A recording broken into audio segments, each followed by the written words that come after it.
শাস্ত্রে বলে জীব নিত্য কৃষ্ণ দাস। আপন ইচ্ছায় জীবই গতিবাঞ্ছা করে, আর কৃষ্ণের ইচ্ছা না হলে জীবের কোনো বাঞ্ছা নাহি করে। কে বলছে? শ্রীমদ্ ভাগবত বলছে, হে অনাহত কলির জীব, এই আমরা অনাহত কলির জীব বলে ভাগবতে একটা ডেফিনেশন দিলেন, মানে সংজ্ঞা দিলেন। কি বলছে? বলছে কলিহত জীবের পরমায়ু হলো অল্প, আর সব থেকে ভয়ের কারণ যেটা, সেটা হলো আমাদের মনটা বড় চঞ্চল। শাস্ত্রে বলছে চঞ্চল মনে তো কোনোদিন ভালো কাজ হয় না। তো কি মায়েরা, চঞ্চল মনে কোনোদিন ভালো কাজ হয়? ভালো পড়াশোনা করতে গেলে সবার আগে মনটাকে স্থির করতে হবে, ভগবানকে ডাকতে গেলে মন স্থির করে রাখতে হবে। যদি সেই সময় মন চঞ্চল থাকে, কোনো কাজ হবে? হবে না। এক পাশ থেকে দাঁড়িয়ে ভক্ত বলে উঠলো, বাবাজি আমি যদি মনটাকে স্থির করি তাহলে কি ভগবানকে পাবো? বলছে ওরে বাবা, মন স্থির করলে যদি ভগবানকে পাওয়া যেত, তাহলে এই জগতে হাজার হাজার কোটি কোটি জীব, লক্ষ লক্ষ জীব, তারা কি করতে জানি? সবার আগে মনটাকে বশীভূত করে, চঞ্চল মনটাকে শান্ত করে দিত। তাহলে সকলে যদি মনটাকে শান্ত করে নেয়, আর শান্ত করে নিলে যদি ভগবত কৃপা হয়, তাহলে তো হয়ে যেত। বলছে না রে, একজন নয়, যদি সাধিতে সাধিতে তার কৃপা হয়। আজকে যারা ভগবানকে লাভ করেছে, যারা ভক্তির জগতে প্রবেশ করেছে, যারা ভগবানের পথে অনুসারী হয়েছে, জানবেন এটা এক জন্মে নয়, অনেক জন্মের করে পাওয়া। তাই আজকের আপনারা এমন সুন্দর সাধের দেব দুর্লভ মনুষ্য জন্ম গ্রহণ করে আজকে এই বারাতলা হরি সবাই এসে আলো করে বসেছে। এটা আপনার আশা নয়, আপনার মধ্যে থেকে ভগবান আপনাদেরকে নিয়ে এসেছে। সকলকে আনে না, সকলকে ভগবান নাম শোনায় না। সকলকে নাম শোনালে সবাই উদ্ধার হয়ে যাবে। ওগো, এক কৃষ্ণ নামে জীবের যত পাপ হরে, যত পাপ হরে, পাপীর সাধ্য নাই সে তত পাপ করে, সে তত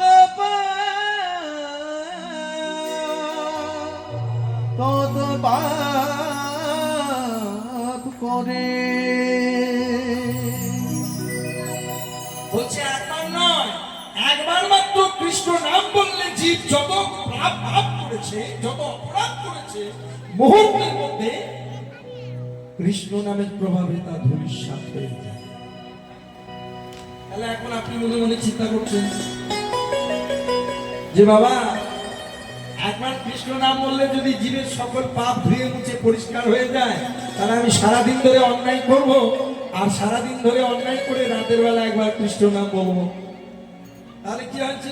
মানে হবে কি না, সারাটা দিন অন্যায় করলাম, অপরাধ করলাম, আর সারাদিন অন্তে রাত্রিবেলা একবার কৃষ্ণ নাম করলাম, কি হলো? অপরাধ হলো, আবার অপরাধ ফলন হলো। হচ্ছে এই পর্যন্ত শুনে থেমে গেলে হবে না, পরের কথাটাও বলেছেন। কি বলেছেন? হাজারবার কৃষ্ণ না হয়ে নাহি ফল হয়, নাহি ফল হয়, যদি কৃষ্ণ নামে না বলার মতো হয়, নামে না বলার মতো।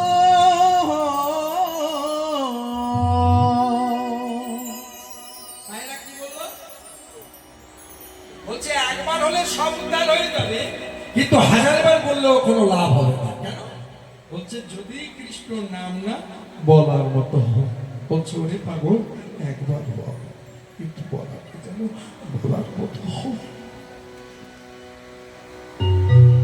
আজকে যারা মালিকা গ্রহণ করেছে, সবার ভাগ্যে তো তিলক সেবা হয় না, সবার ভাগ্যে তো বৈরাগীর বেশ হয় না। দিনন্তে দিনেশ্বরত দীনবন্ধুর চরণ দুটো জড়িয়ে ধরে দিনন্তে রাতের বেলায় একবার তো হাত দুটো তুলে বলতে পারি না, হায় গো।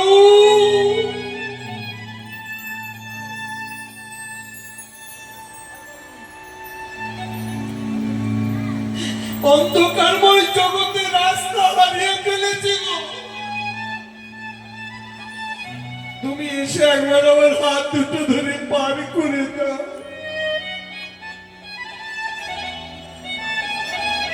নাম বলতে গিয়ে তো চোখ থেকে এক ফোঁটা প্রেম অশ্রু দাঁড়া এলো না।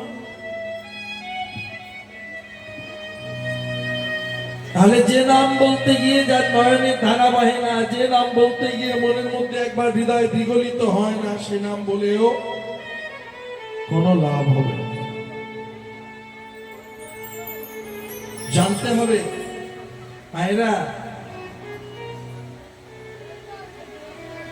এই যে আমরা এত মানুষ, এত ভক্ত আজকে হরিসভায় এসেছি, কতগুলো বাস্তব সত্য একটু জানবো আমরা। বাস্তব সত্য কি? ধরুন প্রত্যেকদিন আপনাদের সকালবেলা উঠে আপনাদের ঘরের আরাধিত দেবতা, কেউ কালী ভালোবাসে, কেউ কৃষ্ণ ভালোবাসে, কেউ গোপাল ভালোবাসে, কেউ লক্ষ্মী নারায়ণ ভালোবাসে, তাই না? সকালবেলা উঠে পোশাক পরিবর্তন করে দুটো পাত্র নিয়ে ঠাকুর ঘরে ঢুকে আপনার পছন্দের যে ভগবান, পছন্দের যে দেবতা, সেই দেবতার সামনে দুটো পাত্র দিয়ে ওই ফলমূল মিষ্টি মিষ্টান্ন আপনারা সাজিয়ে দিয়েছেন। মানে যার যেমন আছে সে তেমন দিয়েছে। দিয়ে কি করছি? দিয়ে ভগবানকে বলছি, প্রভু আমার যা সামর্থ্য আমি তোমাকে তাই দিয়েছি, তুমি সেটা গ্রহণ করো, তাই না? কিন্তু কথা হলো এটা তো যুগ যুগান্ত ধরে চলে আসছে। আরে আমার মা ঠাকুর ঘরে দিত, সেটা দেখে দেখে আমিও শিখেছি। আজকে আমিও দেওয়া ধরেছি দেখে আমার ছেলে মেয়েটাও আগামী দিনে তাই করবে। সেও ঠাকুর ঘরে ঢুকে ওই দুটো বাসনে করে, ওই দুটো পাত্রে করে ফলমূল মিষ্টি মিষ্টান্ন ঠাকুরের সামনে ধরে দিয়ে সেও আমার মতো বলবে, ঠাকুর তুমি সেবা করে দাও। আচ্ছা, আমাদের মধ্যে কি এমন কেউ নেই যার মধ্যে থেকে একবার হৃদয় বলে বিষয় আছে, বা হৃদয় থেকে একবার বলে ওঠে, ভগবান তুমি আমার হাতে সেবা করেছো কিনা আমি দেখব, তুমি আমার হাতে সেবা করে নাও। জোর দিতে হবে। আচ্ছা, আপনারা জানেন আপনারা যে প্রসাদটা প্রত্যেকদিন ভগবানের নিমিত্তে দিচ্ছেন, আচ্ছা সেই প্রসাদ ভগবান সেবা করেছে তো?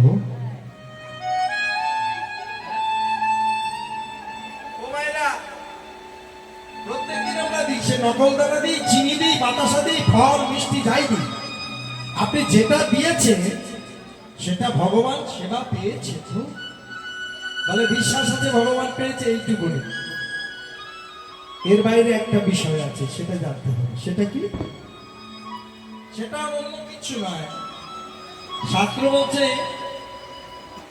ভগবানকে যদি নিজের হাতে সেবা পাওয়াতে হয়, যদি সত্যি সত্যি ভগবানকে সেবা করাতেই হয়, একটা কাজ আছে। কাজটা কি? কাজটা কি জানো? শাস্ত্র সমস্ত সূত্রে অর্থাৎ সমস্ত সত্যতা নিদর্শন দিলে কি বলেছে? ভগবানকে যদি নিজে হাতে সেবা করাতে হয়, তার জন্য কি করতে হবে না, আশ্রয় করিয়া ভাজে তাহে কৃষ্ণ নাহি ত্যাজে, আর সবে মনে অকারণ। আশ্রয়, আশ্রয় কি জিনিস বাবা? আশ্রয় তত্ত্ব না থাকলে বিষয় তত্ত্ব বোঝা যায় না। তাহলে আশ্রয়টা কি? যেমনি একটা ছোট্ট শিশু সন্তান মানুষ হতে গেলে মায়ের কোলের আশ্রয়ের দরকার। একটা লতানো গাছ নিচে থেকে উপরে উঠতে গেলে লাঠিরূপ দণ্ডের আশ্রয়ের দরকার। ঠিক অনুরূপ ভজন সাধনের পথে প্রবেশ করতে গেলে, ভগবানকে নিজে হাতে সেবা করাতে গেলে যে আশ্রয়ের দরকার হবে, সেই আশ্রয়ের নাম হলো কি মায়েরা? শ্রী গুরু চরণ। যদি আমরা গুরুচরণ আশ্রিত না হই, তাহলে কোনোদিন হাজার চেষ্টা করলেও ভগবানের জন্য কেঁদে মরে যাব, তবু ভগবান মুখ ফিরে আমার দিকে তাকাবে না।